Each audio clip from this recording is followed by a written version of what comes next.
Bu videomiz hurmatli negativlar uchun bo'ladi. Negativlar haqida 3 ta narsani ko'rib chiqamiz. Xo'p, birinchi masala. Bizni ahmoqlik qildi, jinnilik qildi, uydi nomimizga bo'xton qilayotgan insonlar. Biz o'zimizga to'g'ri deb bilgan, o'zimizga ma'qul bilgan ishni qilyapmiz. Har kim o'zi qilgan ish uchun o'z javob beradi. Xoh bu dunyo bo'lsin, xoh u dunyo. Bizni qilayotgan ishimizni ma'no, mazmunini bilmay turib, nomimizga bilib-bilmay bo'xton yog'dirmanglar. Xo'p, ikkinchi masala. Bizga nasihat qilib, nomimizga PR har xil videolar qilayotgan insonlar. Ko'pchilik oldida qilingan nasihat bu nasihat emas. U insonni kamsitishga o'tadi. Shuncha aqllaring yetsa, profilda nomerimiz, mana Instagram profilimiz turibdi. Yozsalaring, biz ham insonmiz, tushunamiz.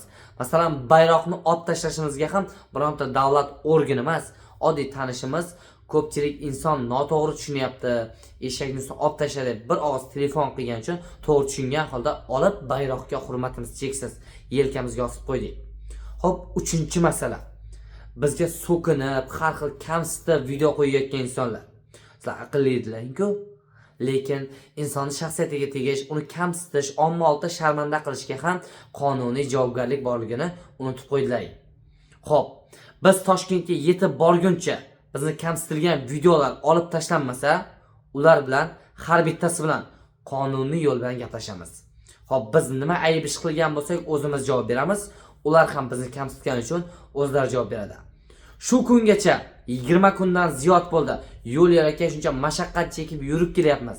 Lekin bironta insonga Allohga shukr ziyonimiz tekkan yo'q.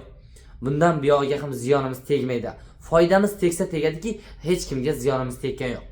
Demak, har kim o'zining ishini bilib qilsin.